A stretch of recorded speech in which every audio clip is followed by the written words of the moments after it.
Ding, ding, ding, ding, ding. Welcome to Talking Pictures Trivia, the podcast in which a group of geographically challenged friends explore movies through trivia as an excuse to keep their friendships alive. I'm one of these friends, and today's host, Nick, and with me is Tom and KJ. Great to have you back as always. Additionally, joining us as a guest for this episode is Mike. Thanks for joining us today, Mike. Mike and KJ are friends who met through work. Mike has the same birthday as Bob Kelly from the Philadelphia Flyers, roughly 20 years apart, but was too embarrassed to bring it up when he met him. Mike also conveniently likes movies. For those joining us for the first time, we start off each episode with a movie quiz, which consists of 2 rounds of 3 questions to determine who will earn today's trivia crown. Then, once the fierce competition is over, we followed up with our famous movie rant, Where Anything Goes. Today's movie was suggested to us by Nick, which is me. We will be jumping into 1987's comedy drama Planes, Trains, and Automobiles, directed by John Hughes, also known for 16 Candles, The Breakfast Club, and Ferris Bueller's Day Off. Other movies that would have been in theaters at the same time include The Running Man, Wall Street, Batteries Not Included, and Teen Wolf 2. That's T-O-O in case you have trouble finding it. I'll tell you a little bit about this movie and why I thought this would be a fun one to discuss today. We're introduced to the main character, Neil Page, who is apparently a successful businessman in the field of marketing, and he's trying to get back to his family in Chicago from an appointment in New York City, and he's having some difficulties along the way. And he just seems to cross paths with this other traveling salesman, Del Griffith, played by John Candy. The first one was Steve Martin. And some crazy traveling tales ensue. Unlike some of my other choices, I didn't have a long history with this movie. I know I've seen bits and pieces of it on TV throughout the years, but the real reason I brought this one to our attention was I like Steve Martin, I like John Candy, and I was trying to find something that would really hit the Thanksgiving theme as we enter the season. And this was pretty much the movie that was out there that said, hey, if you need a Thanksgiving movie, this is the one to go to. And I do remember, as I watched it, seeing this movie before. And again, I don't think I've ever seen it in its full entirety. I did enjoy this movie. And the reason I like this, even though through the soundtrack it is clearly an 80s movie, you can just feel it in your bones when you're listening and watching it. But the thing I liked about this movie was not only was it a comedy of that time, but I actually thought it was a comedy that also had an interesting story too. And we'll talk about that a little bit further when we get into the trivia and probably into the movie rant. But it wasn't just, hey, this is just silly, ridiculous, like many of the slapstick comedies some of us love and enjoy, but really have just come to expect in that genre right now. So that's why I brought this one up. Tom, any initial thoughts? This is my first viewing of this movie. I'm not a huge John Hughes fan. I find his stuff to be kind of fun and occasionally, I wouldn't call it edgy, but theatrical in a way that's really pleasant. However, he is often very sentimental. It's schmaltz, right? He drips some schmaltz on the sandwich with his stuff, and it's often the sentimentality is often segmented from the rest of the movie in such a way that it becomes sort of strange and kind of manipulative. One example I could think of from Ferris Bueller is when Cameron has his big emotional scene while the car ends up accidentally driving out of the house. We see that in this movie when Steve Martin has had enough of John Candy's character and he starts yelling at him, and John Candy has this famous speech about, I'm the real article. People like me for me. My wife likes me. My customers. And the scene is undercut with this bizarre score. And it's just like completely the kind of emotional heartstring pulling aspects of it are just segmented in a film that otherwise has these kind of really lovely edges to it, like John Candy driving the wrong way on the highway and he transforms into the devil, which is this like lovely moment. But it's just hard for me to get through Hughes movies for that reason. How about you, KJ? What do you think? So I watched this movie while I was traveling for work, maybe 5 or 6 years ago. But before that, I hadn't seen it, but I felt like I had because it's in like a lot of movie montages. Like I definitely had seen that font of the title, the text coming across the screen real big. I know I've seen that. Um, but as I say, I watched it while traveling for work, which is kind of like watching Jaws at the shore, I guess. I don't know. But I thought it was quite funny. But this is another one of those movies I think you got to watch with a group of friends. When you're sitting by yourself, it's still really good. I mean, come on, John Candy's amazing, but it, sitting by yourself in a hotel room, not the best way to experience this movie. Then I watched it again for the show, and it was a little strange. I felt like I was watching it for the first time. I couldn't remember the details. Like if you had asked me to go back and say, what where do they start? Do they start on a plane, a train? I couldn't tell you the progression through the plot. It felt more like vignettes that were really good, but I don't know if it's a cohesive experience while you're viewing it. But I really enjoyed it. How about you, Mike? So for me, this movie is another Steve Martin, and I've always been just a huge Steve Martin fan. And back at that time, so when this movie came out, I was 12. So my brother is then 9 years older than me. So he introduced me to a lot of Steve Martin. So like The Man with Two Brains and The Jerk and all these other ridiculous movies. And then of course The Three Amigos was like the year before this movie came out. And so I just remember this one flowing into that line of those Steve Martin comedies that came out that where he was just like hitting each one of them. So I know I've seen it a bunch in my life, and this is one of those movies that if my memory serves me correctly, back when HBO was relatively new in the 80s, they only had so many movies to show, and you could always find a couple different movies. That's why I've seen with The Man with Two Brains so much, and that's why I've seen Planes, Trains, and Automobiles as much as I did. There was only so many things HBO could show, and if you wanted to watch a movie in your house, that was the only way to do it. But I always just enjoyed like John Candy and Steve Martin alone. I grew up in the generation that like just seeing Steve Martin on anything he's going to do. He's always going to be on Saturday Night Live. That's awesome. He's going to be in this. That's great. So I've always had an attachment to the movie like that way. It's not my favorite of his movies, but it's still like a good Steve Martin movie. And like you said, like Tom said, the scene in the car, just the lines, the quotable lines that come out of that movie, I still use them with my family today. Like, especially when you're going the wrong way. Like how do they know where we're going is what I always say when someone says you're going the wrong way. I just can't get out of it. And for me, it's also one of those movies, like I've showed that to my daughters during the quarantine this summer. That was like one of those, hey, we should watch this. It's good enough for, they're my age. They're the age that I was when I saw it. Yeah. So it's a good family movie. And like I said, it's always got Steve Martin, and I can't go wrong with him. Nice. And that scene you were referring to with them driving on the wrong side of the road, they're like openly mocking them for telling He's doing the fake like drinking. They're drunk. Yeah, that's great. Well, Mike, one of the critical elements to the whole show that we ask every one of our guests is, what do you think would be the best snack to enjoy, to eat or imbibe while watching Planes, Trains, and Automobiles? Oh, so for that one, I think you're going to go with your traveling foods.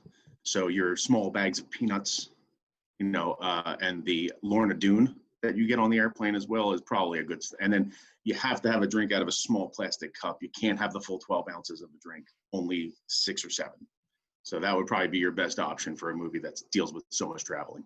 What do you just line up all your bags of peanuts? Yes. At the beginning of the movie? Well, no, you only get one. So you only get one. Jeez. Yeah. Spread it out for the. John Candy actually had peanuts when he was on the bus, so right. He did have them. So that's right on theme.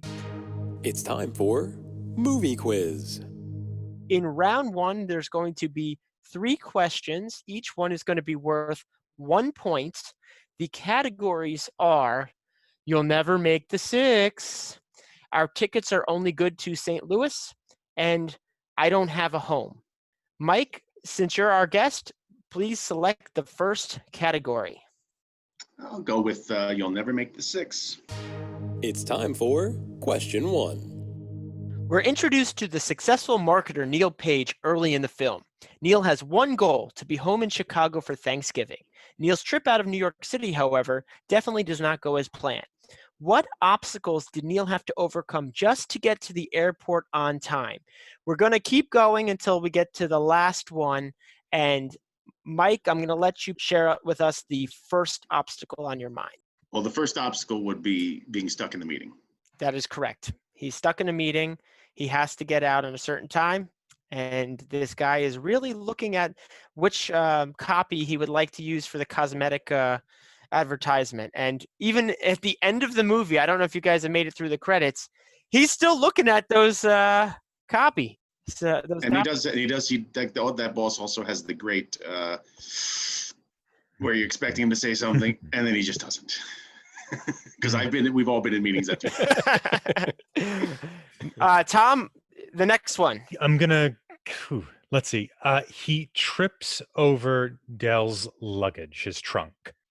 Yes. And I would imagine it'd be very challenging to travel around with that giant trunk when it was just him. But yes, he does trip over that chest trunk, whatever you want to call it. KJ. He has that race with Kevin Bacon. Of course. And I actually just wrote down Kevin Bacon. So it's actually a pretty iconic race. It takes a while. And that's, by the way, when I said you really knew this was an 80s movie, because that soundtrack in the background, I can't even explain it, but I hear it in my head. It's very 80s. Okay, Mike, we're back to you. I'm going to go with paying the money to the random lawyer that was taking the cab from him. Yes. He's a thief? No, I'm an attorney, so it's close. He had to pay him $75 and still didn't get the cab. Tom, back to you. I'm going to say John Candy's character Dell getting in the cab that he paid for. Yes, I kind of gave that away anyway, but yes, the cab was stolen. The cab if you was don't stolen. remember that, you probably haven't been paying attention to the movie. KJ, do you remember that? Yeah, yes. Okay. Back to you, KJ. This isn't on the way to the airport, but he wants a first class ticket but doesn't get first class. That doesn't count. I think I'm out. I thought it was mostly that cab, trying to get the cab, and then doesn't he run all the way to the airport? I believe he does not run all the way to the airport, but it doesn't. No, but it doesn't give away anything either. Eventually, we see him getting off a bus at the airport. We don't see him getting on the bus, but we do see him getting off the bus. Mike, do you have anything else? The only other thing I would say is with the cab, he does eventually catch up to Dell, opens the door, does the reveal of seeing it's Dell in the car, and then the cab takes off and runs over his suitcase. That is exactly what I had. Traffic ran over a briefcase. I have one more. Oh, okay. Well, I don't. So let's hear what you got, Tom. It's a very brief delay. It doesn't delay him very long. Okay, let's hear it. He forgets his gloves before he gets on the elevator. He does forget his gloves. It doesn't delay him very long. He does actually take a step back. Yeah. So I will. Okay. So in this one, we're gonna give, just because of the cycle. KJ did not complete the cycle, and you and Mike did complete it. So I'm gonna each give you a point. I'm gonna give Mike and Tom a point there for that one, because that is technically a minor delay. Yeah. Thank God for backward steps. If he didn't lean into it, Tom, probably no points. But so I just wanted to bring this one up with the whole premise and the journey. And we don't have to stop at just, his trip to the airport, but the fact that he keeps, even at an early stage, crossing paths with Dell. I mean, it's kind of crazy to me. Do you think that was a good setup, or is there any thoughts about how they set up the whole movie? Yeah, that first viewing in Dell, when the window goes down, John Candy's face is hilarious. It's a great intro to Ernest Dell, right? He looks shocked, horrified. This man is like assaulting him through a window. Yeah, I thought that was a great introduction. Also, I was a little disappointed those gloves didn't make a comeback. I thought the gloves were going to beat him home or something. Well, there's one scene where he's in the back of the truck and he goes to reach for a glove and the dog comes out. So there's and the whole movie when they're traveling through random cold things and he's the only one rubbing his hands together while Dell's got gloves on. Very true. What I always thought with all the times that he runs into him, it sets that character. Every time he meets Dell, he's in some. Dell is this deer in headlights looking guy, and he's a ridiculously cynical person. Every single one of these meetings, it's the same way. Like Dell's, oh, I can't drag my bag through that cornfield after the train breaks, and so he sighs and shakes his head and just goes over and helps the guy. Like, so and he walks up to him, he's in the seat next to him, and Dell's all super happy, and he's that grump. So it like all of those meetings really drove home the personalities of those two guys. And I'd say specifically in the opening sequence, because it's focused mostly on Neil, we see almost, I don't want to say Neil at his worst, but when he's really under stress, under pressure. And this is just the beginning. He didn't even really get to the point where he's really going to blow up. And he's looking for an outlet. And Dell becomes that outlet, whether he deserves it or not. And I'm sure we'll go into that in a little bit. But it's an interesting just to set the dynamic of the two, even though most of it is from Neil's perspective at that point. Well, it's also Neil's frustrations are justified.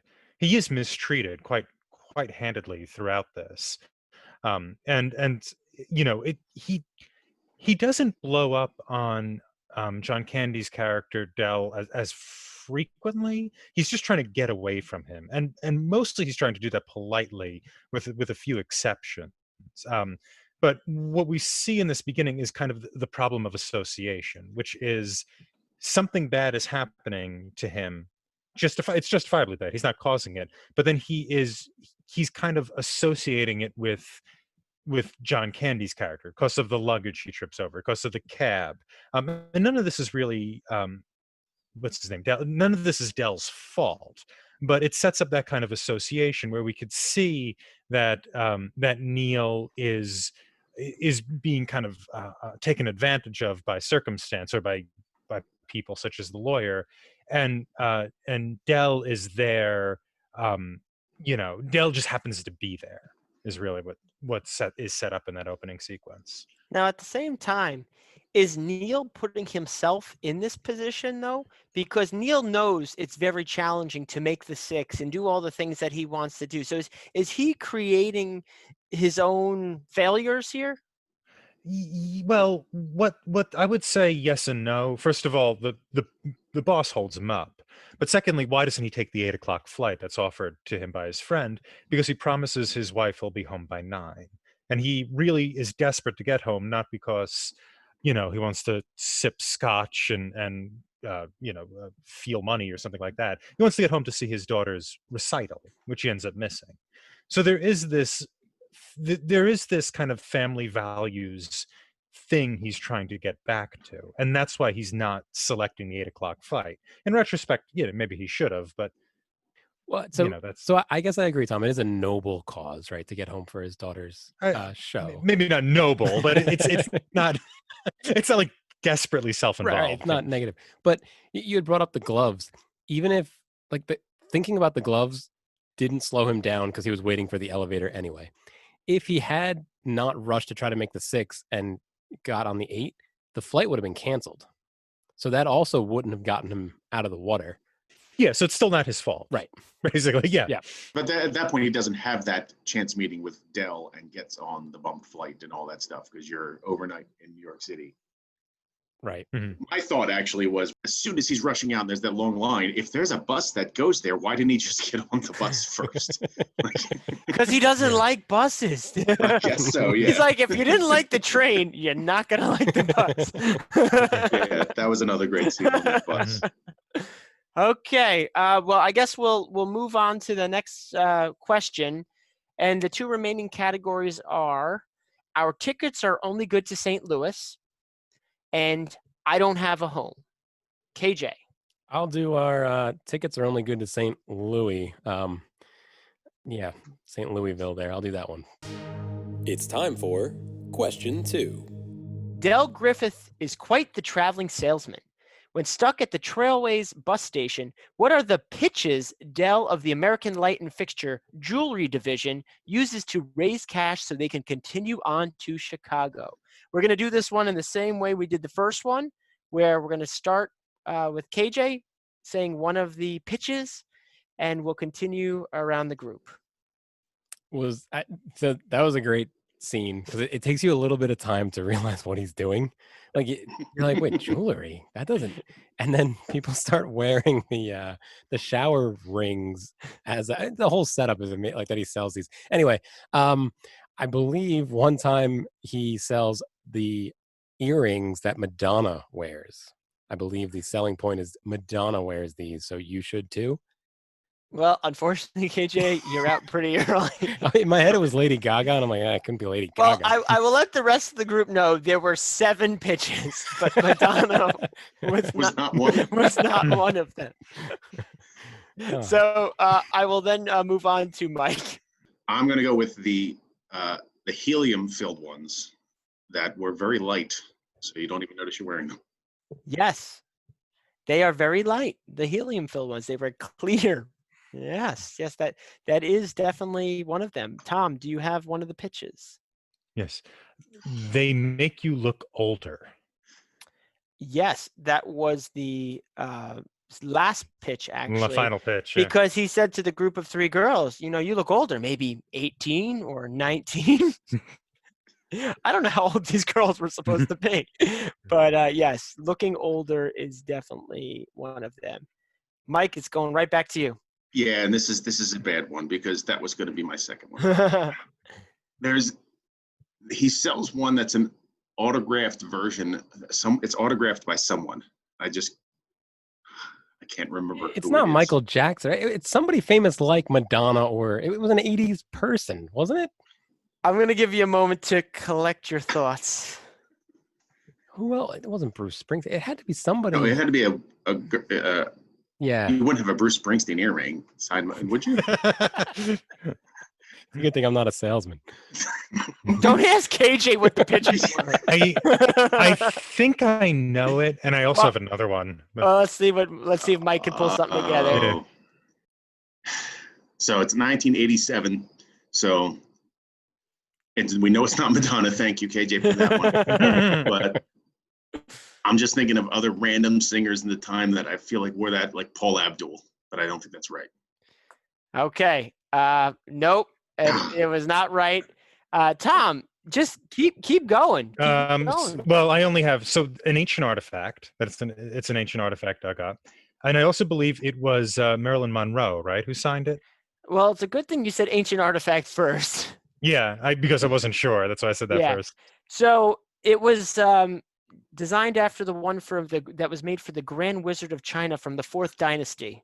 Mm-hmm. So I will count that as ancient artifact. The other ones were, and the reason I couldn't do autograph, there were 2 different earrings that were autographed, so I needed a little bit. I remember that, but I couldn't remember who autographed. The first one was Diane Sawyer, 60 Minutes, 60 Minutes, And then the next one was made of Czechoslovakian ivory. Okay. Then there was the Walter Cronkite moon ring. And I think the one it wasn't a singer. We had a Darryl Strawberry autographed earring. Yeah, that's right. Oh, right. Which I thought was actually kind of an interesting choice. I know it's relevant, but unless Dell's character originally was from the New York area, like they're supposed to be like Chicago based, and I know Dell, we find out, is traveling. He was Rookie of the Year in '85. Yeah, and so this movie would have been '86. Yeah, I just thought it was interesting that it was. Yeah. He was a name in the news at the time. Yeah. So it was something that was. And it was pre-drugs. Yes. Yeah. Actually, at this point, well, at least known to the public. He's known to drugs. I don't know if it was pre. But yeah, so I just thought this was a fun question, really, to open up the conversation, to talk a little bit about Dell, because just like we started to talk about, I actually think Dell is a little misunderstood at first in the audience. And what I loved about this is it shows you how personable this guy is. I mean, how he can just go up to anyone and start a conversation and convince them that something. And again, I actually don't like this because it puts a bad spin on salesmen, that they'll just lie to you to take your money. But it also, in the concept of this movie, was really interesting to see how personable he was and how people were inclined to trust him and like him. So anything about Dell, I thought this was a perfect opportunity. And I think like that, there's lying to him, but then there's also just the like, and the making the deals. He gets the hotel because he knows the guy, and he did this, and this guy owes him a favor. And you have the great scene with Gus's son who comes to pick them up, and his like, strong wife. Yeah, his strong wife. The baby came out sideways, Yeah. and she didn't even make him. Like they just, and the people he meets, because he's got that personality of just like, anybody he talks to, he wants to be friends with, and is able to do that regardless. And it proves it at the end. He turned this like, cold businessman into someone who's bringing him home for Thanksgiving dinner. But yeah, that like, so that just, that it's a sales technique, but it's also just, it's that character that, you almost feel like a lovable loser. Yeah, And, he is who he is, yeah. like that's how it, and that's what's endearing about him. But I actually thought, just to your points there, Mike, he actually was making things happen, whereas Neil was just kind of complaining. If you get through all the talking too much or whatever, he's actually the one who is contributing the most, in my opinion. If every ride home, except for the plane, was arranged by Dell at some point. I love how he'd say it though. Like sometimes, like, okay, I get it, you're a traveling salesman selling shower rings. But the train, he's like, yeah, I sold them all their shower rings. I'm like, what kind of train is this? They got like overnight with like showers? Like, what's going on?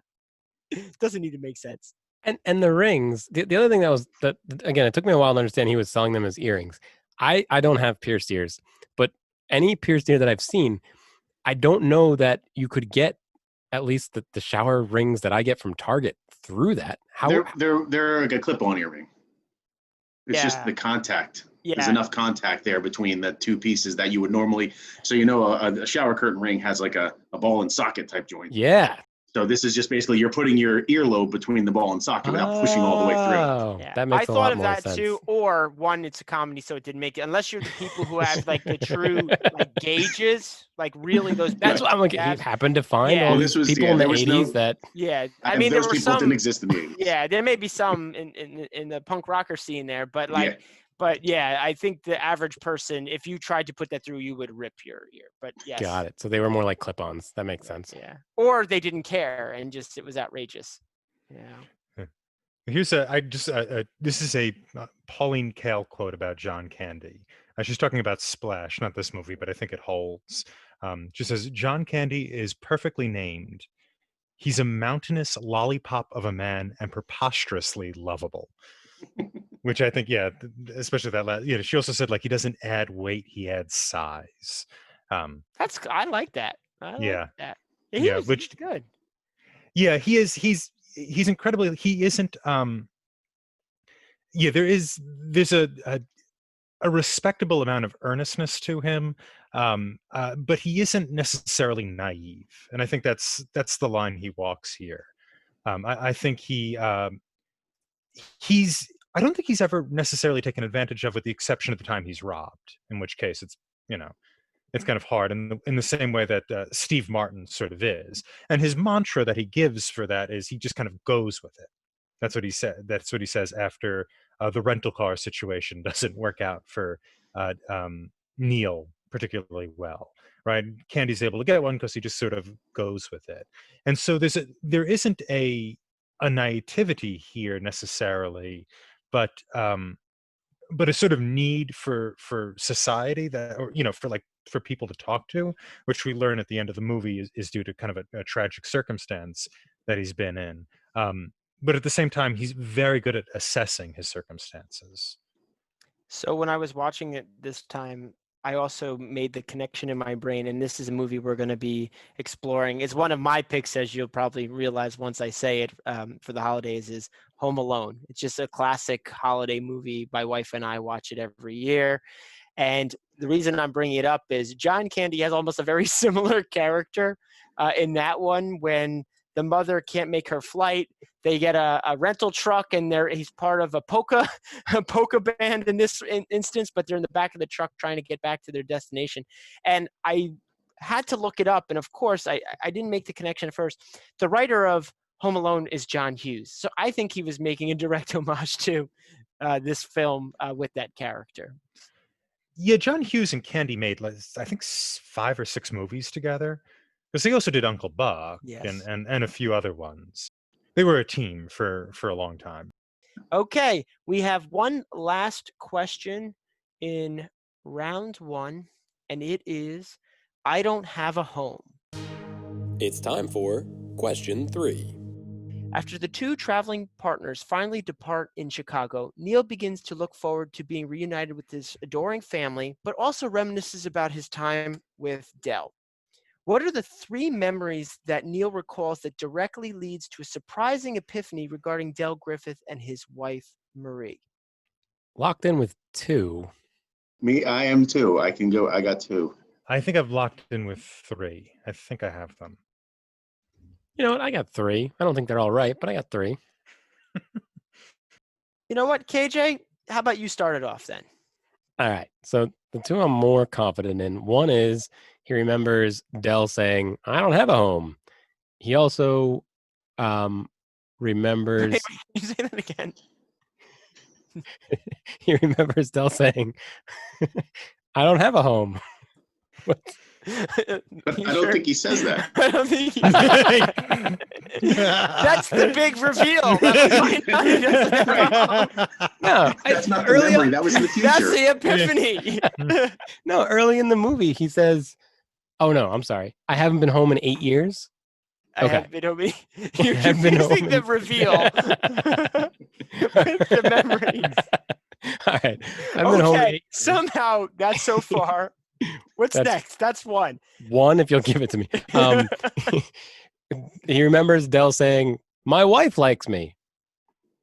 Is another one I'm pretty confident in. And the next third one, I'm not very confident, but I kind of like the line.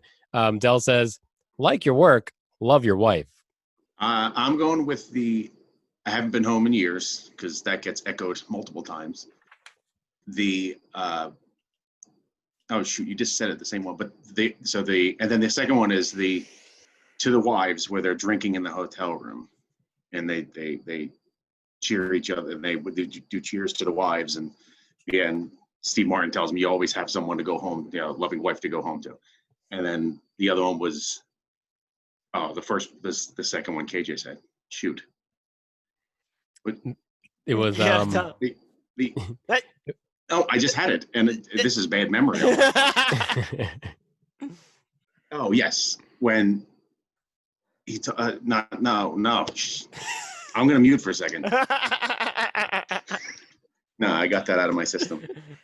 Oh, where's KJ's cricket? I just had it, and it's totally gone.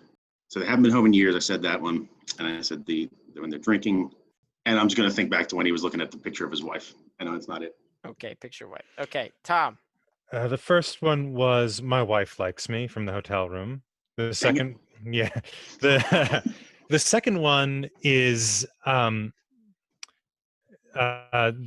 when he says, "I haven't been home in years" at the cafe or the diner. Then the last one is to the wives when you have a wife to come home to. That's the most important thing, which is what they toast to in the hotel. Yep. Okay, I actually, Mike, I'm going to give you it as well because you did say it, and then when I asked you to repeat it, you forgot. Play back the tape. I want to hear that. I'm pretty sure you said "likes me" in there somewhere. Yeah. So Tom and Mike are going to get the points. KJ, I believe you only got 2 of those, correct? Yeah, 2 if you count that first one. Yep. We'll count it, and you're Nice. still only at 2. But this is a pivotal moment in the movie, and I think this may actually directly relate to something that Tom was talking about in his initial thoughts, that we may not share the same opinion on this, and I'm curious how everyone else does. I actually liked that they had these different elements that tugged at your heartstrings throughout it and really came to a nice conclusion. I know, and I'd love to hear everyone else's thoughts on that too, but I actually like that. I like that it was a silly traveling companions, odd couple kind of situation, but there actually was some kind of underlying story there. It was more than just this guy, is creating challenges and Steve Martin's having difficulties getting home. So I thought that nice touch at the end where they do bring that, emotional element to the movie and actually bring John Candy to the family. What I do like about that too is they didn't all just sit down for dinner and all that. Like it was a quick, like we got here and then we wrapped it up. If it dragged on, I think I'd have a problem with that. But I thought it was interesting to hear Tom's initial thoughts on that. And I thought more people would take it the way I looked at it, which makes me realize maybe there's other thoughts on this. So let me stop saying the word thought. And one more time, hear your thoughts. I mean, I think as far as this sentimentality of the movie, it like you said, it's made to be a holiday movie.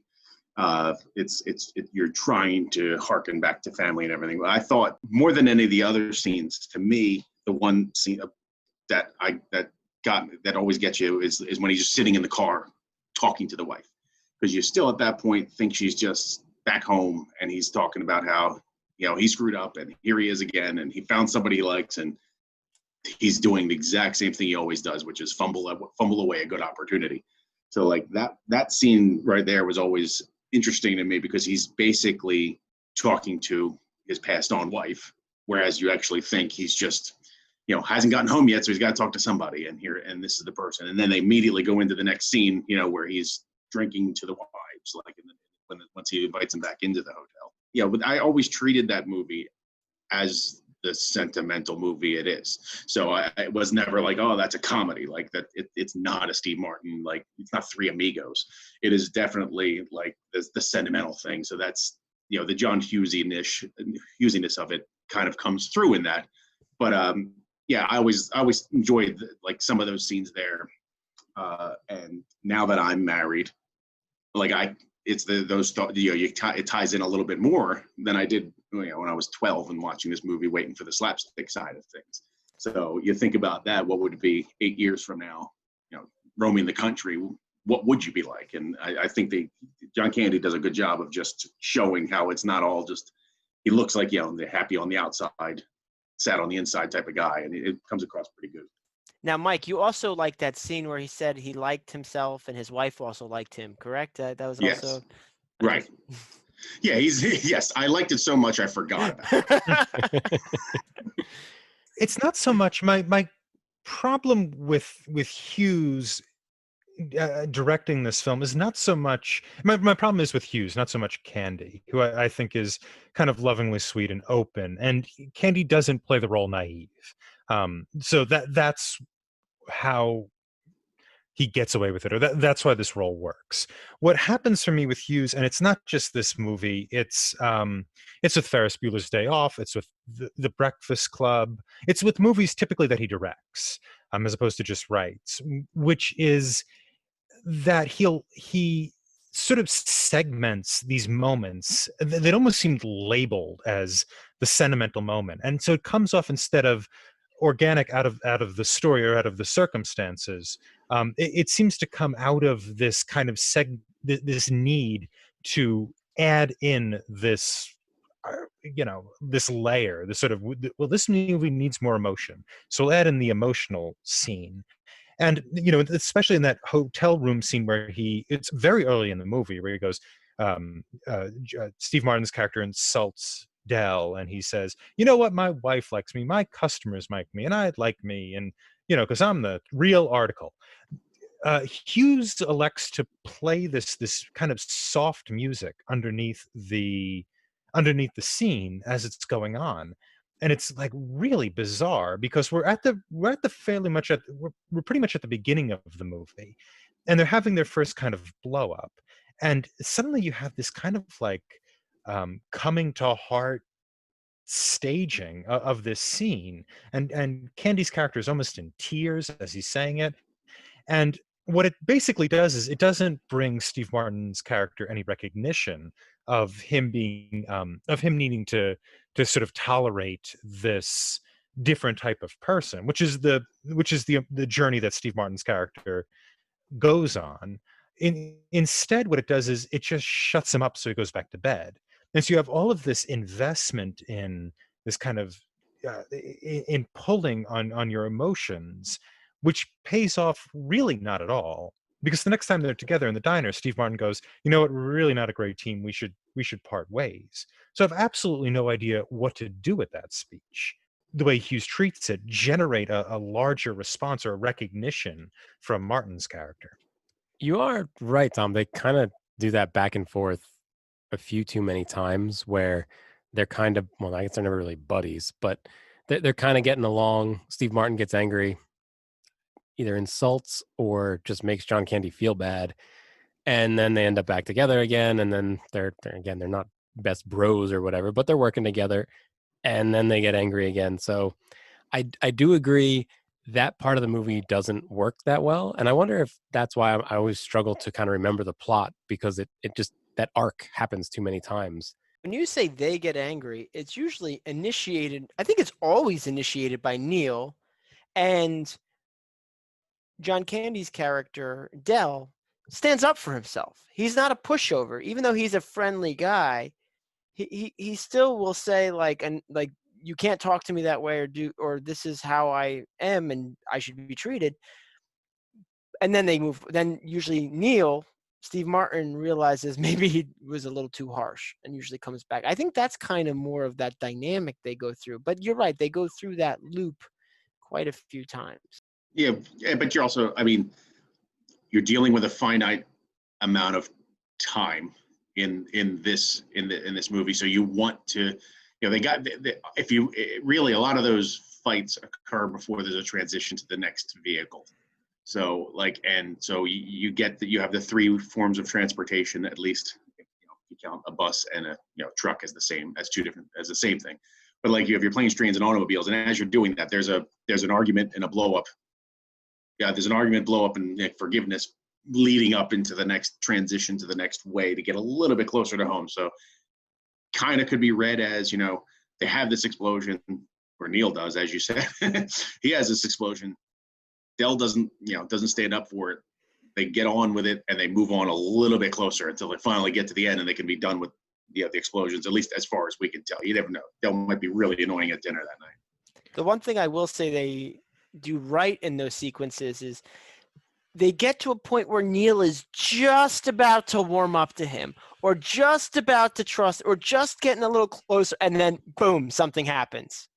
So it's a dance. Yeah, I mean that's not really my problem. That's how this should work. It's the basically, if you think the movie I compare this to is It Happened One Night, the famous romantic comedy from the 30s, which is also a road movie. And the plot of that movie is this rich girl is um trying to get away from her father to meet her husband that the father doesn't want to marry. And she ends up with Clark Gable, who's playing a newspaper reporter. And they have to go on a trip together with very few resources across the country to meet this guy. And what ends up happening is Clark Gable hates the rich. He thinks they're useless blue bloods. And what he has to learn as he falls in love with this woman through a collection of episodes is not to be so judgmental. And what she has to learn is how to survive, right? You don't have daddy's comforts anymore. This is how you need to become resourceful. Steve Martin in this movie is both of those characters. He's going through both series of developments, right? He's learning how to be more resourceful and he's learning how to be tolerant. The damage that John Candy's character Dell has experienced, the loss of his wife, that damage, maybe the movie's about getting over that, but I'm not entirely sure what the fact that his wife is dead does for us in this movie. And so the kind of blow up and get back together, blow up and get back together, that works great. That's fine. My favorite one is they have this like little vaudevillian thing after the car blows up, and Steve Martin punches John Candy and then he trips over the trunk. It's a great little scene. But these kind of heartstring moments don't necessarily drive the plot or contribute to the blow up forgiveness quite in the right way, because I think they're the wrong tone. So Tom, I've never heard John Candy be compared to Clark Gable before. I was comparing Steve Martin. Oh, to Clark. Claudette. I was comparing him to Claudette Colbert. But I had read Paul Hirsch's autobiography. He's the editor for this movie and a few other pretty big movies. And in that it said the original cut was 4.5 hours, which I'm pretty sure that's not too unusual for movies. But then he said John Hughes got it down to 3.5, and John Hughes was happy with it. So I think to get it down to the length it is now, they may have had to cut a lot more. So I wonder if that's another reason why John Candy's wife's death feels a little bit out of place, because that might have been more either fleshed out or it might have made more sense in the longer cut. I don't know. Just guessing. I think it might have, because I don't know. This is me. It's been 30 years of watching this movie, and I would have been home and I had no idea that John Candy's wife's dead. Like, I was just, whatever. He hasn't been home in years. His wife, he said it's a figure of speech. He's got pictures of her. He's pretty happy with her. So it's just like, he didn't, to me, like you said, like there's a lot of hints that somehow Steve Neal picks up on. And then like when you first see it, I'm just like, oh, okay, that makes sense. Oh yeah, there was a lot of clues. I guess there was. But then I thought back, I'm like, but there really wasn't that many clues. Like, it sounds like he was just in a bad relationship that he was pretending was a good relationship. You can't tell. But somehow Neil learned to get off the train, get back on the train, go back in the opposite direction. Unfortunately, the guy was still sitting there, and so I guess that was just me never picking up on it as a kid when I was watching it. As far as like, I would have never figured that one out. But I think if you have that longer cut, maybe you do have more of those clues come in, more things are said, allusions to it, past tense slips out or something like that. And Mike, you didn't need to know the clues along the way because they recap them for you conveniently right at the end. Yes. And they actually literally flash back to the scenes. It's not like even just voiceover. Easy. Like, it's like, these are the scenes. Right. And the one movie thing, this is general movie thing that was annoying to me because it happens all the time, is when they flash back to a character thinking about what they did and said, they can still see themselves from the original scene.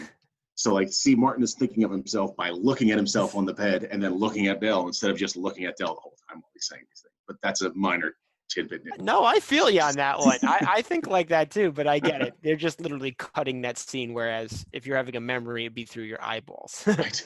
And the other thing I wanted to say too, Tom just mentioned a much older movie that had kind of that travel theme, but what I wanted to also say was this travel format is replicated quite often. In fact, just out of sheer coincidence, the day I rewatched Planes, Trains, and Automobiles, earlier in that day, we were having lunch and just throwing something on the TV, and we were flipping through Netflix, and there was a movie called Due Date from 2010 with Robert Downey Jr. and Zach Galifianakis. I just needed something mindless to throw on. Zach is crazy, and I kind of know what we're getting into. It's just some silly comedy. That's the same thing. Robert Downey Jr.'s character has to get back across the country because his wife has a scheduled C-section. I wonder if the baby's going to come early. It's the same kind of thing. However, I think Planes, Trains, and Automobiles, if I'm just looking in that small vacuum of two movies, did it much better. But I just thought that was funny. The same day I was going down this venture, I saw another movie that had the same kind of travel companions theme.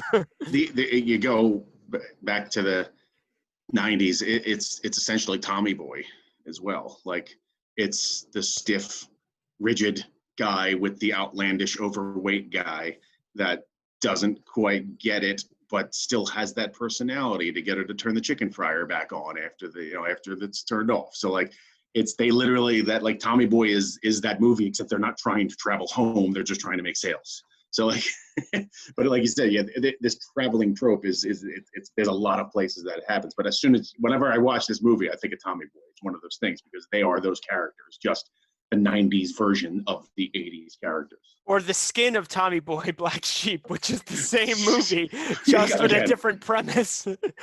Yes. That was in the David Spade, Chris Farley. Let's just make some money for drinks. Yes. Yeah. So I mean, the road movies, right? With Bob Hope and Bing Crosby also have that same function. And they made how many of those did they make? Right.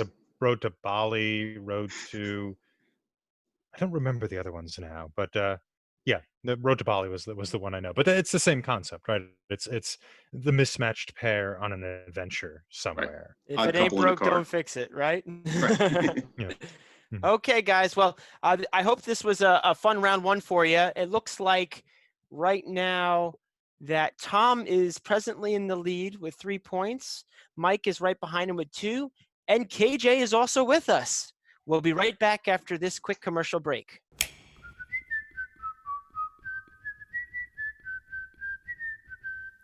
It's time for Guess That Song, Whistling Edition. I'll whistle a song, and you guess what it is. Here we go.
If you guessed Jump in the Line by Harry Belafonte, you're right.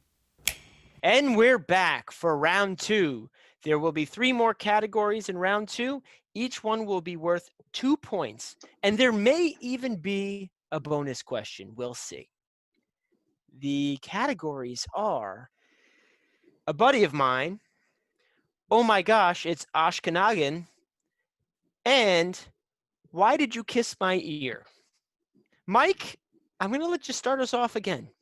I'm going to go with, oh my gosh, it's Ashkenagan, because I just loved that name. It's time for Question 4. Now, I know I have long-winded questions, so here we go. Who is the screw-up of this dynamic duo and why? This is a subjective question. Locked in. I can be locked in. Locked in.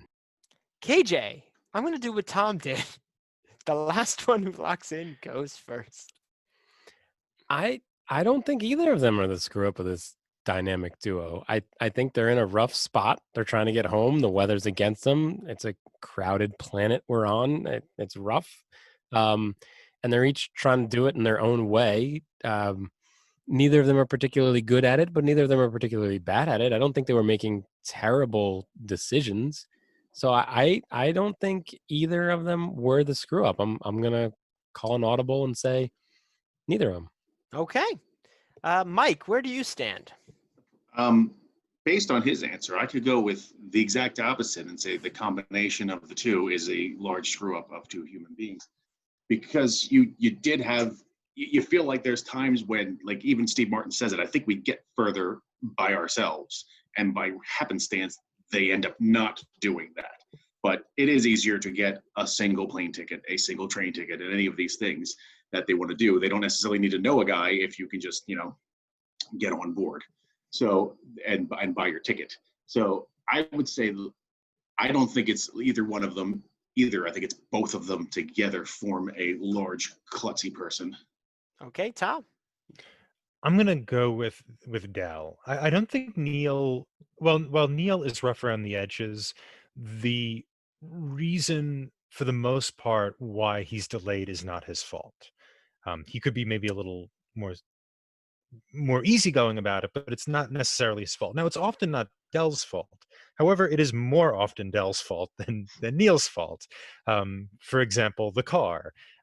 Dell throws a cigarette into the back seat, which sets it on fire. He goes the wrong way on the highway, which kind of blows the car up, which results in the car being destroyed. He's driving too fast on the highway, which forces them to sit in the back of a freezer truck. So I think that he is, though he also provides solutions, he very often provides problems.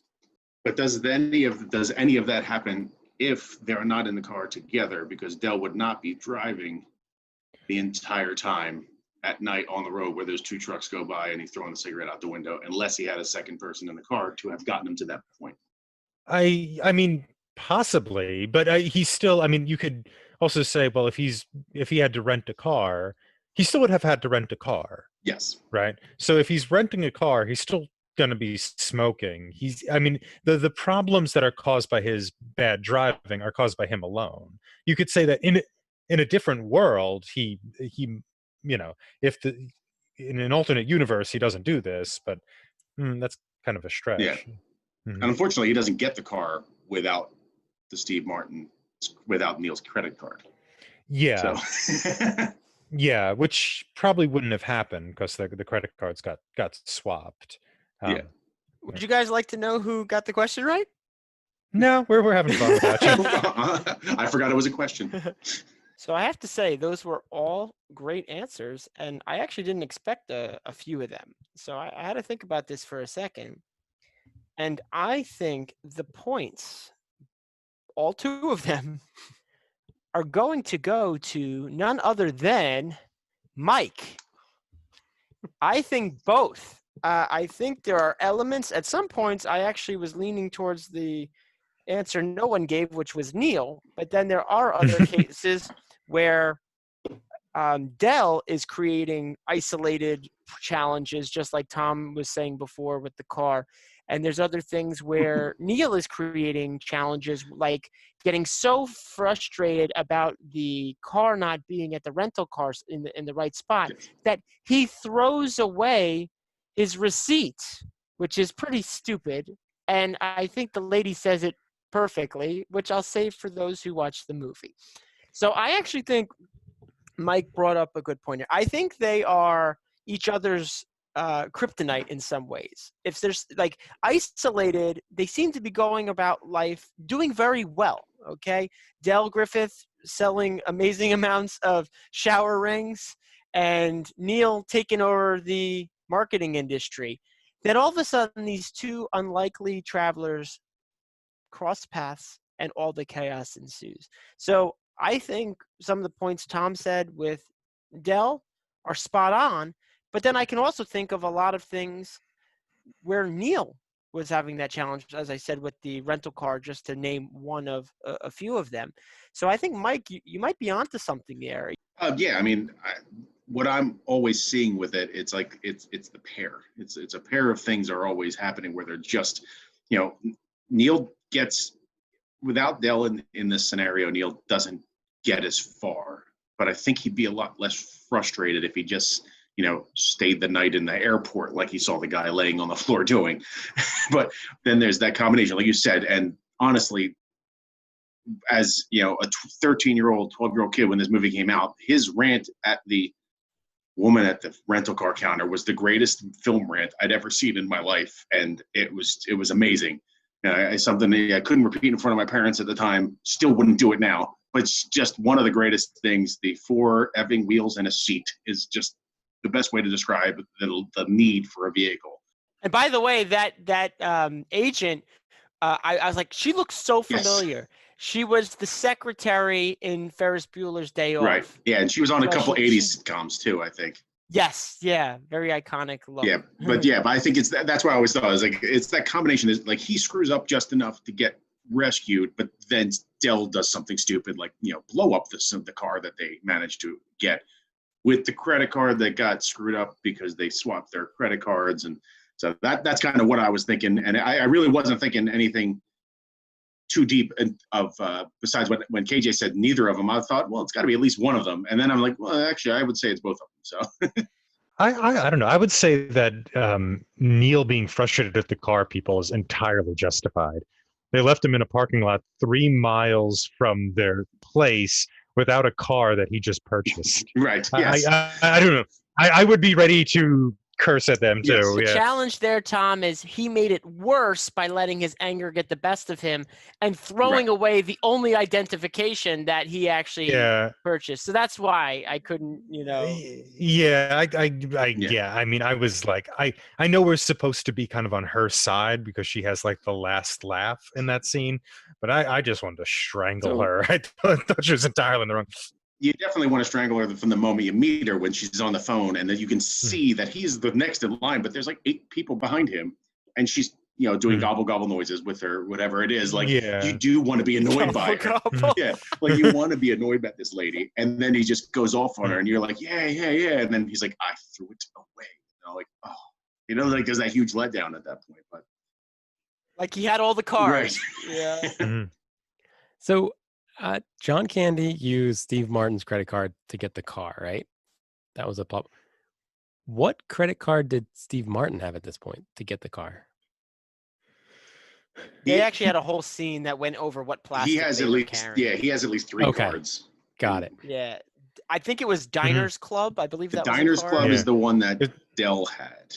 And then I think he said I had a Visa card and a Neiman Marcus card.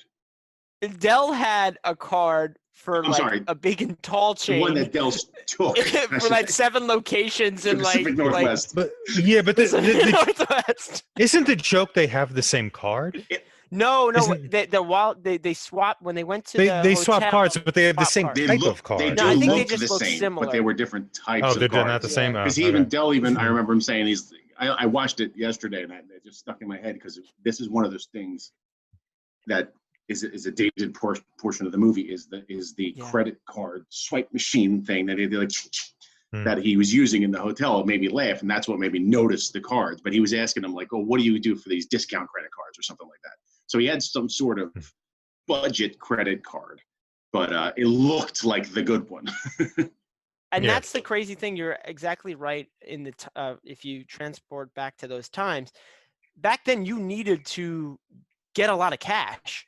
You had to get it because the banks weren't all open on the weekends. It wasn't like the ATMs as easy as it is now, and credit cards weren't as big as they are now. Now it's almost like, what do you mean you don't have a credit card? You want, how are we going to do this transaction?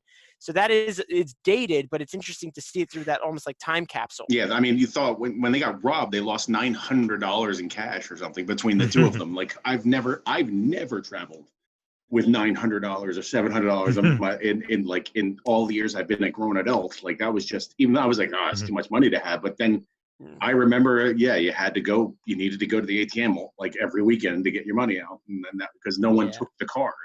It's just, it was just so much more difficult. Yeah. Talking credit cards, Mike, I was over by the Crate and Barrel by you, probably 2 years ago now. And I had all my Tupperwares or whatever. I was getting all excited, had them all piled up on the thing. And I forget if the power went out or they lost internet or something. And all I had was a credit card. And the lady's like, no problem. And she grabbed one of those machines and put it on the desk, the big machine. Half the staff came over and was just so like, oh, I've never seen. Let's see if it actually. So here I am thinking. Wait until they take your copy off. Well, no, right? Huh? So I'm like, all right, I'm willing to try this. I don't know what's going to happen. I've never done this. So I got all my crates or, Tupperwares lined up. Barrels. I hand them the card. And luckily it still had the imprint on it, right? The new ones don't always have. No, mine don't. Right? It's all. So she puts it in, clunk, clunk.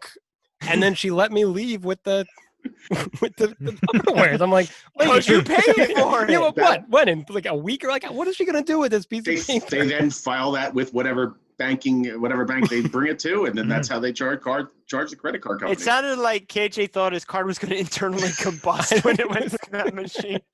I'm just picturing like what they're calling up Visa, and Visa's gonna be like, "No, we're not accepting this. We haven't accepted that since 1993." They're going to use their modem to dial up. Yeah, because We're such 21st century people. We can't even imagine an alternative credit card machine. Never mind a time before credit cards. Well, this is an awkward credit card machine. My God, I'm glad I'm of age in this century. Until we start exploring cryptocurrency. Well, that's. I mean, I was talking with KJ about this before we got on here. Is like I showed this to my 13-year-olds who were born in 2006.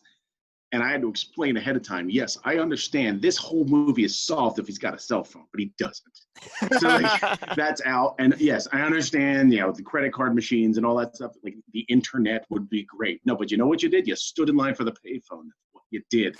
And you would hope that the person on the other end would answer the call that you made. And that way, you could get a call to home. But and then yes, the way he picks up the one payphone with two fingers. I was like, I've talked on the phone with just hooking it to my pinky and not putting anything near my face. I was like, that was a thing. I was like, these things happened. So once you get past that, I was like, watch the rest of the movie. Oh, that's great. You know what else is funny? So I feel like that comes up pretty often these days. Like, oh, if they just had a cell phone, it would have solved it.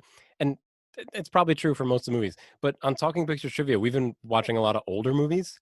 I wonder how long did they say, if they just had a landline, this whole movie would have been solved back when.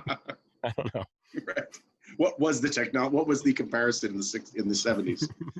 If only they had a Raven, Oedipus would have been solved if there was postal service. I mean, that would have been. We have 2 remaining categories, and they are A Buddy of Mine and Why Did You Kiss My Ear? Tom, which one would you like? Why did you kiss my ear? It's time for question 5. When O'Hare Airport in Chicago grounds all flights due to inclement weather, Neil and Dell are fortunate to get a motel room while stranded in Wichita due to Dell's connections. It turns out that the last room only has a single bed, but being the troopers that they are, the two decide to share. Unexpected by either, the two wake up in a spooning situation. What is Dell's response to Neil's inquiry regarding the location of his other hand? Locked in. Locked in. Locked in. Mike, you seem like you know this one. Between two pillows, but they aren't pillows. Between two pillows. Between two pillows. Okay, everyone's getting the points here. I had to bring this one up because I just thought this landed. And the reason I wanted to bring this one up is we've been talking about the journey, the characters. I wanted to just highlight the actual comedy in this film. Any other one? This is one that jumped out to me, and it's the whole setup. It's this, and he's like, why are you kissing my ear? Why are you holding my hand? Where's the other? I mean, it was just, and even to the point where they get up and they start saying something about the sports teams. I mean, it's just How about like that Bears game? Yeah, like it's just like cliche, yes, in some regard, but I thought it landed. What do we think about the comedic elements of this film and anything that comes to mind specifically?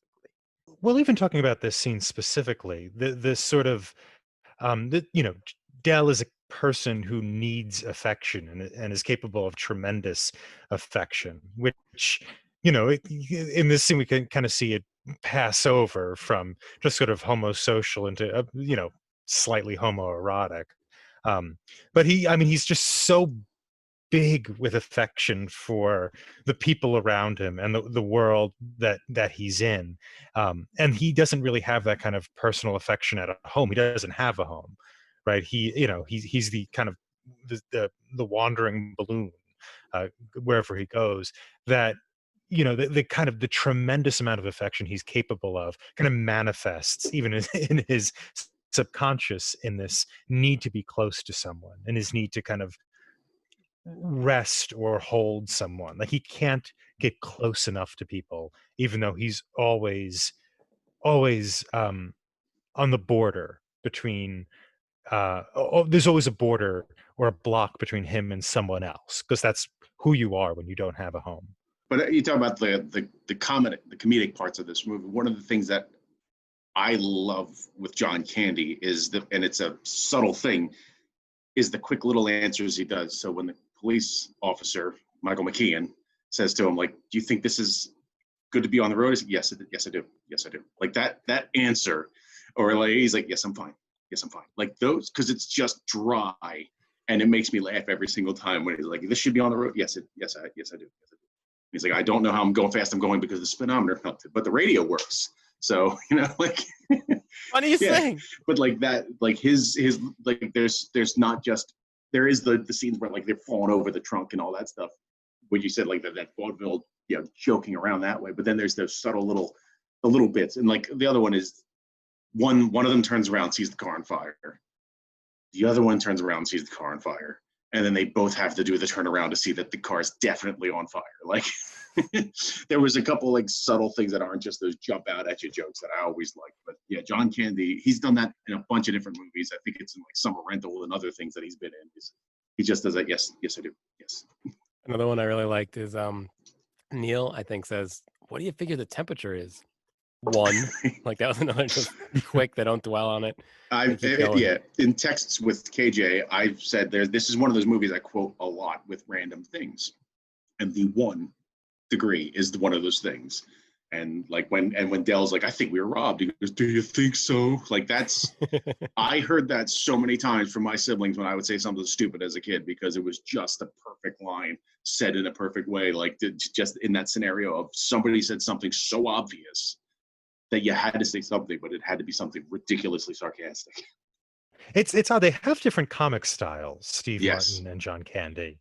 Like Steve Martin is, I think, even though we think of John Candy as John Candy's comedy is somewhat coming from his size and his kind of physical presence is kind of overwhelming. He's not very much a physical comedian in this. A lot of it's, like you're saying, is coming from that delivery and for me, his sincerity. Everything he does with complete sincerity. Steve Martin is maybe more of a physical comedian in other things, but he is in this as well. I mean, you see him when he's running anywhere, right? Running after the cab. It's not a natural stride. Very exaggerated. He's got his chest puffed up, and he's kind of dotting back and forth a little bit. Those are the strongest handles on bags I've ever seen, because he's waving them all over the place. I know we're an audio podcast here, but I was waving my arms to the side like I was carrying the suitcases. Yeah, and he's the one who takes the spills. He's always falling over, that type of thing. And there's not a tremendous amount of physical comedy in this. I think the scene that comes to mind most, the kind of double take sort of Three Stooges type thing is when the car goes up and they have to do a double take with it and just start laughing. But their comic styles are fairly different and are, I think, complementary for that reason. Yeah, I mean, and that a lot of that comes from back then. Like Steve Martin was a stand-up comedian, and so like that's what you knew him for. Like that I remember watching his stand-up routines on whatever was on, and then he was on SNL all the time, and he always had some sort of funny bit, but he always had that he's still doing it, that deadpan dry humor where he's saying a joke that he doesn't tell you is a joke, and so it makes you laugh anyway. And then John Candy, I always saw him as in movies. So like to me, when I was like younger, like I remember Steve Martin was in movies, but he was a comedian, and then John Candy was like a comedy actor. But I think, like you said, I think they play well as a duo in this movie because of those two different styles. Like, there is that dry humor and the physical side of things, but John Candy's almost like the straight man a lot of times for the ridiculous situations or the ridiculous reactions that Steve Martin has. I mean, Steve Martin's still like the straight man is in this. I think what's interesting is that the straight man is sort of the one who has to kind of deal with the physical obstacles, that he's the one who's sort of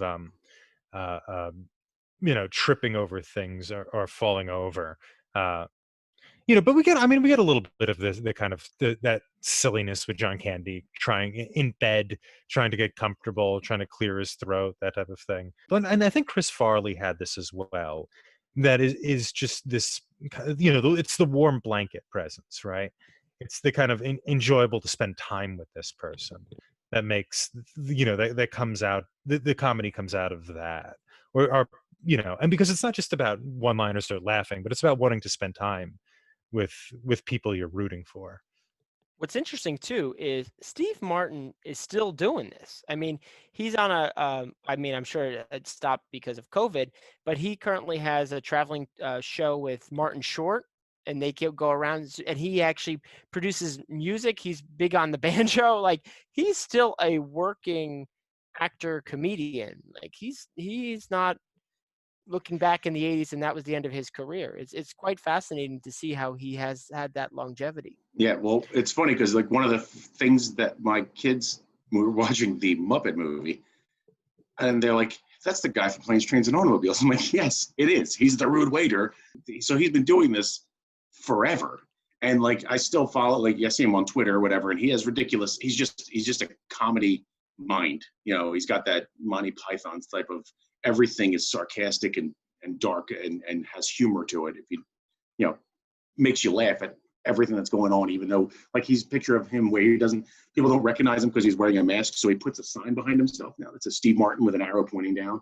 Like he posted that on Twitter. So like those kinds of silly things that it's just like he never stops, and it's a great thing. And it's a bummer that you lost John Candy as early as you did, because you don't know what you could get. Do they team up again? Do they have other movies? Because I mean, the same with the Farley and David Spade. Like you basically probably could have had a couple more John Candy, Steve Martin type of these things that might get more ridiculous, might get more sentimental, but they were just, you don't get to the point of like the Cable Guy where it's like John Candy, some sort of creepy dude, but you might have had a lot more opportunity because Steve Martin was always on and he still is. So I think that's why I've always been a fan. Yeah, Steve Martin's career has had he's been able to adjust or adapt or take new things in. I mean, he stopped comedy pretty much dead because he had gone at it for so many years and so hard that kind of burned out on it, and was able to transition into film uh, very well. Then he transitioned into the banjo, or he was doing that already but kind of took it up, and I think he's now what, Tony award winning or Tony nominated banjo player. Yeah. He's written a number of novels. So yeah, he has a somewhat of a polymath aspect to him. I don't know much about Candy's other work outside of film. I don't know if he was a writer at all. I really don't know much about him, actually. Sounds like that might be an interesting B-side. Oh God. Part 27. Okay. We have one question left. The category is a buddy of mine. It's time for question 6. Throughout this movie, the traveling companions use a variety of transportation methods. Among planes, trains, and automobiles, which do you think was the most challenging part of their journey and why? This is subjective. Locked in. I'm gonna lock in. I don't like my answer, but I will be in agreement with Tom on that one. I lock in. Mike, you were last, so you will be first. I would say, just knowing me and the way I would be in this scenario, probably for me, the most difficult trip is sitting in the freezer truck at the end, because you are literally, you're going home. So there's no thought of what's the next thing we have to do after this? Where do we got to go from here? It's basically just now you're in almost in relax mode, but now you're in a freezer truck. So it's a huge letdown. Like, I mean, you were in a frozen bed of a pickup earlier, but at this point, you're on the home stretch and it still sucks. Like everything about it still sucks. Like, you can't ride in the cab because the dude's weird. And like, but and he says how long? It's like 3 hours, maybe 4, no more than 4.5. Like you're going, it's worse and worse and worse. It made me look up the distance between St. Louis and Chicago on Google Maps just to be curious, but to see how far away they actually were. But that's a long time in a freezer truck when like the destination at the end is the end. And Do you remember how long it was? I think, no, I'll do it right now. But it's just like that alone would make me the most annoyed, is the fact that I know that I'm home. I'm literally, I'm in Illinois now. Like St. Louis is literally on the border with Illinois, but you're in Illinois for almost the entire drive, but you're not in Chicago. So like that to me would be the most difficult part. The journey was just being done. Yeah, that looks like it would be about 4 hours and 40 minutes in a freezer truck. So I was debating between the back of the freezer truck and then the other one you mentioned, Tom, the back of Gus's truck. Because I was trying to think most challenging, and maybe this was or what, but those were when their life was threatened the most, right? How long can you sit in the back of a freezer truck, especially if you didn't have gloves? Like, but I thought the back of the truck might have been more dangerous because of the wind. You literally might have lost an ear to frostbite on that ride. I don't know how long that ride was. I don't quite remember. 40 miles. How long? 40 miles, he said. 40. So yeah, 40. Yeah, and they weren't dressed for it, so to say. Not to mention that dog didn't look like it either. Yeah. Well, don't worry. Eventually, he froze too. Oh, jeez. Well, no, the dog had it right, being down on the hay like that. Well, anyway, yeah. So I'd say the back of that truck was. It wasn't on screen. It wasn't the most challenging, but in real life, I think that would have been the most challenging. I'm going to go with the car that explodes. And my reason for this is besides the fact that, you are, I think 110 miles out or 105 miles out from Chicago there. So you're close, but also first of all, you almost die going the wrong way on the road. Then your car explodes, so you have to sit in something that's burning hot. Then when you have to go in the car again, it's freezing cold, so you get both of those problems.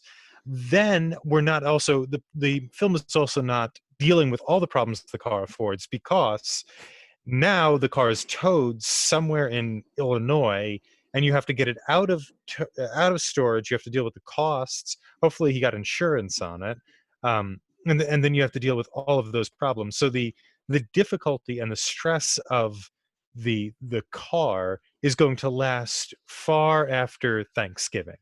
And so the film, though it doesn't reveal that, there's cost on the back end, so to speak. Well, everyone is going to get at least 1 point because of planes, trains, and automobiles. I would agree that the automobiles parts were the most challenging. And I actually think when it comes to it's tricky because it's kind of a bit of a coin flip between all of them, because these were all talking about possibly freezing to death among other safety hazards. You know what? Everyone's getting 2 points on this one because the symptoms are actually quite similar of unsafe and cold driving environments, kind of across the board here.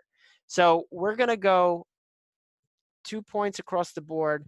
Now, if you remember, I mentioned that there might be a bonus question at the end of this. But first, before we go into that, are there any other traveling moments of note that came up during this movie? There's the bus, which I think is important. Right, when he goes on the bus into St. Louis, you get a great, not great, but you get an apt comparison between the two people. Steve Martin tries to sing this song from, I think, the 30s about throwing a coin in the fountain, and no one knows it. And Hughes highlights this with where everybody ducks in and stares at him at the same time and then ducks out at the same time. It's sort of a theatrical moment that he litters into all of his movies, which are some of the best moments in his movies. And then John Candy sings, the Flintstones theme song, and you really get the kind of the blue blood isolation. There's another scene in It Happened One Night, which is the same thing.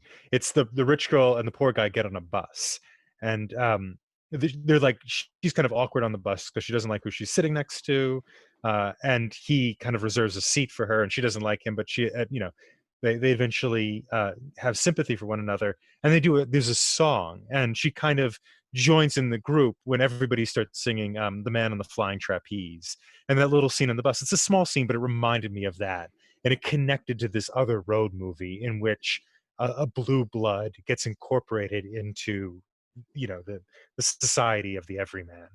Yeah, I would agree with what Tom said with the car. The car is a great part of the movie from when he's singing the mess around and he's playing the piano on the thing on the dashboard, and when they finally stop, the physical comedy of Steve Martin's fingers are stuck to the dashboard and the steering wheel is bent in half, like just from having stopped the car after going through the two trucks. And then they were for one frame they were both skeletons, and then for the next frame, the couple frames, John Candy was the devil. Like that whole little bit was as far as the funniest parts of the travel. I think that's probably in my favorite of this movie is in that car, and then followed closely by Gus's son, who's just amazing. What's interesting about that scene is that's the only one where they really take I don't want to say otherworldly view, but it's out of the physics of society. It's separate. Everything else is our universe. Right, it's total cartoony. Yes, but it's just exactly. You've somehow Yeah. transported into a cartoon. That's the perfect way to put it. And then you leave that moment and you're back into reality. It's a funny little sequence. I think it's well done, but it's just interesting, especially when you were saying how his fingers are melted Right. into the dashboard. He has to pull them out. Yeah, which is some of the best stuff in this movie. Is that kind of? I would think it's theatrical, and Hughes does it all the time. Think of Ferris Bueller. Ferris Bueller starts with Ferris Bueller breaking the fourth wall. Right, he turns and looks at us, and that's a theatrical thing. That's what you do in that's what you do to draw attention to the production you're in. Yeah. Right. So they're doing that there with the skeleton, and they're not. And I don't think Hughes is doing it for any complex reason other than it's fun to violate that space. It's fun to violate the reality of this because it's funnier to do it than not to do it. And I kind of like that, and it gives the movie, I think, the type of wackiness that I appreciate, and that's why I find the kind of the sentimental stuff so kind of cloying, because it's so divorced from the kind of gleeful wackiness that he's capable of. I'll tell you where the points are right now, but we do have a bonus question that may actually shift the tides here. But right now, Mike, you are sitting at 8 points in the lead. Tom Nice. is right there with 7, and KJ has a strong 4 points. Yeah, the gimme points, the ones that everybody got. Well, you had to get it The ones I right. You got. could have got it wrong. Yeah, it's still okay. Yeah, okay. So the final question, and the amount of points that will be awarded for this are the same as the answer. The category is, I didn't take your money and I don't care for the accusation. It's time for a bonus question. How much money was supposed to be in Dell's wallet when Neil accuses him of stealing? Locked in. Locked in. Locked in? KJ, how much money? So Neil's wallet I thought was like $700. And so I got that number 7 stuck in my head. So I'm going to say $77 for Dell, but I know it was a lot less. Okay. Mike, how much? I'm going to go with $263. Tom, how much? 258. Okay. We have a record-breaking episode where Mike will end the episode with 271 points. The answer was exactly $263. If there's a dollar more, you can call me a thief. Tom, a valid 7 points, and KJ with 4. So, Mike, congratulations with the highest point total of all times on Talking Pictures Trivia of 271. I'm gonna put that up on my wall. Yeah, that's noteworthy.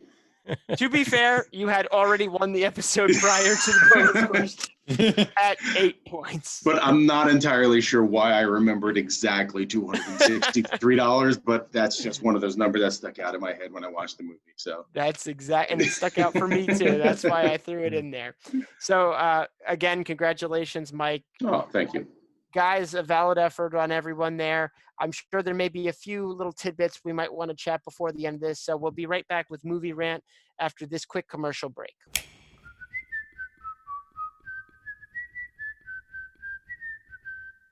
It's time for Guess That Song, Bagpipe Edition.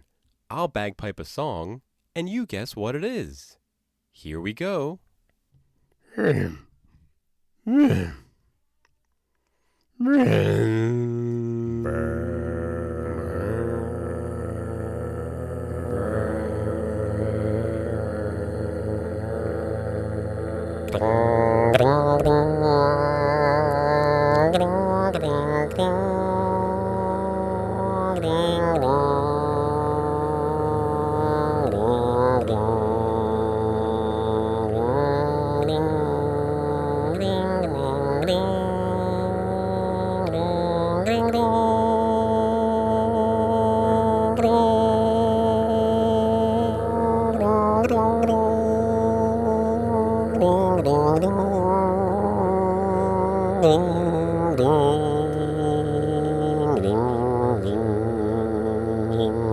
If you guessed Amazing Grace, you're right.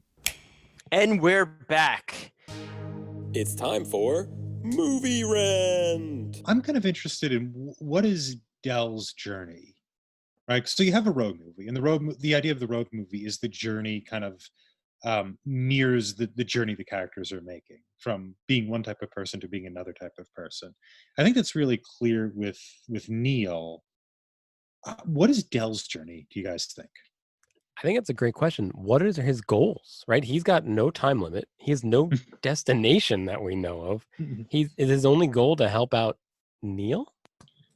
We don't even know why he's going to Chicago. You're right. He doesn't say there's a big conference or a big sales thing. He doesn't necessarily say he's going to Chicago, other than he was on that flight, but like there was no necessary reason to be there, because at the end of the movie he's just sitting at a train station in Chicago. It's almost like the point of the movie is he's spending all of these trips trying to find a friend, and he thinks he might have actually done that. Maybe, I don't know. That would be one of the options. Yeah, I am leaning in that direction, Mike. I also think he is the epitome of an old generation of traveling salesmen, and he knew nothing else but to be on the move. And I guess a lot of people probably wouldn't be taking appointments on Thanksgiving Day. So maybe he did actually have a reason to be in Chicago, but not as drastic or as urgent as Neil Page. It might be that, like talking about this just now, it might be that what he needs to do, what allows him to develop, is to be still, to be able to go to Thanksgiving dinner with a family and not be on the move. Then, in fact, for Neil, it's learning to kind of accept someone different from himself, and also learn how to get through this problem, right? Learn how to be kind of sufficient by relying on someone else, right? That's really what self-sufficiency is. It's relying on someone else because you can contribute to that reliance. But for John Candy's character, for Dell, it might just be this person needs to be able to admit he doesn't have a home and sit down in one. And I think that ending possibly affords him that. I don't know. Home is where you make it, right? It's what he toasts to, right? It's all worth it because we have a good woman to go back to, and he doesn't really get that at the end. He's not given that, but he is given a home to at least to borrow for the time being. Yeah, I never thought about it that way, Tom, but I like that. I like that he got to experience a family at least one more time in a small bite. Because he hadn't in 8 years. Right. Remember that quote you told me? Yeah. Yeah. He didn't have a home. I don't have a home. I haven't been there 8 years. I find it, when he says that, I just think about like what it's like, traveling for work is one thing, like, and you go to a hotel, but to think of the idea that there's just not that place for that guy. Like there's nowhere to end this one long business trip. Like you're constantly going and going and going to the point where you finally, like, maybe you are desperate to find some sort of camaraderie. You find this guy and you're doing everything you can to not blow it, and you continue to blow it. but it just continues to work out for you. Just like you said, I think you're right. You're looking for that stationary location. Like at the end of this, he needs a single place to hang the hat at the end of the day. So we don't do a lot of visual gags here on Talking Pictures Trivia, but I just noticed Mike changed his name in this Zoom meeting to Mike the Winner, which is You noticed aptly that? yes, aptly named with all the points. So So if he ever decides to join us again, I wonder if he will come in as Mike the Winner. Well, I'll be a defending champion at that point. So. Yeah, I was going to say defending champ would be more appropriate. It's funny, we get a lot of those. I have a random bit of trivia here that I thought was interesting. So we were talking about that scene, famous scene with the marathon car rental where Steve Martin drops some F-bombs. And he uses the F word 18 times. So the film would have easily been rated PG or PG-13 if it wasn't for that one scene. So that one scene affected the rating of this movie. You could also see that as John Hughes declaring his adulthood, right? He's breaking away from the Brat Pack movie, and he's, I'm an adult. I curse when I want to. So I was also reading that John Hughes, he had a interview on a DVD set called "Those Aren't Pillows."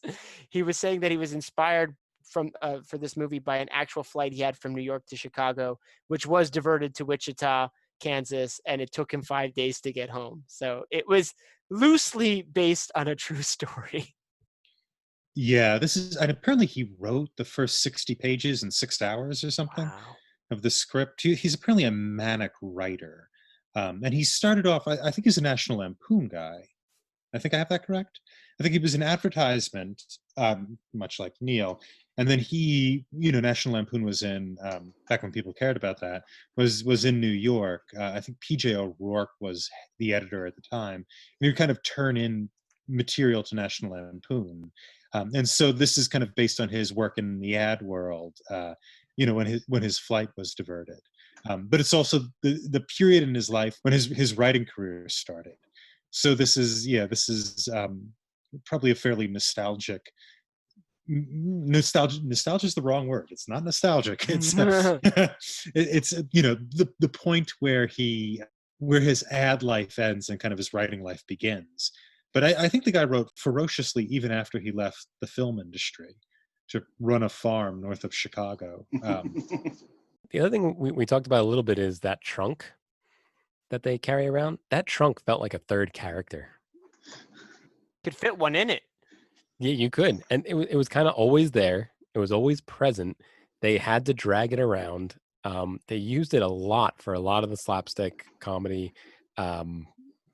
I really liked that trunk that they always had to be dragging around. Well, it's ridiculous. Like he couldn't, even if it was just him, like lugging that thing around. It doesn't have wheels. It's very cumbersome. When he's dragging it through the dirt field after the train, my thought was, did he just drag it around New York City? Yeah. Like that thing is really good shape for being dragged everywhere. But I wonder at the same time, he's dragging it because he knows Neil sees him, and he's just playing up the same as it's, oh, my back, when he's going to pick it up off the middle of the road. Like it's like always about getting that trunk, and then they sit on that trunk when the car catches fire. So yeah, it's definitely like an integral part of the movie.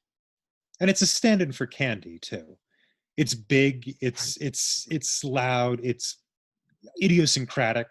You can't miss that trunk. Even if you trip over it on a random street corner, you will always know it.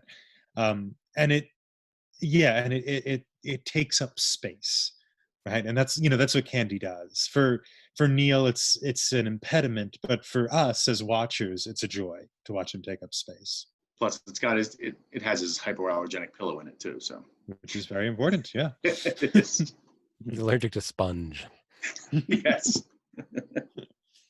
Well, we covered a lot here, and there was one additional thought I had that I just for some reason felt I needed to bring up in Movie Rant. When they're in the airport when they first realize they've crossed paths before because of the taxi cab incident. Neil looks over at John Candy's character Dell, and he's reading a book. And it's just the oddest thing. It caught my eye. It looks like a romance novel, and it's called The Canadian Mounted. Yes, I saw that too. I even wrote that down. I wrote that down also. Yeah.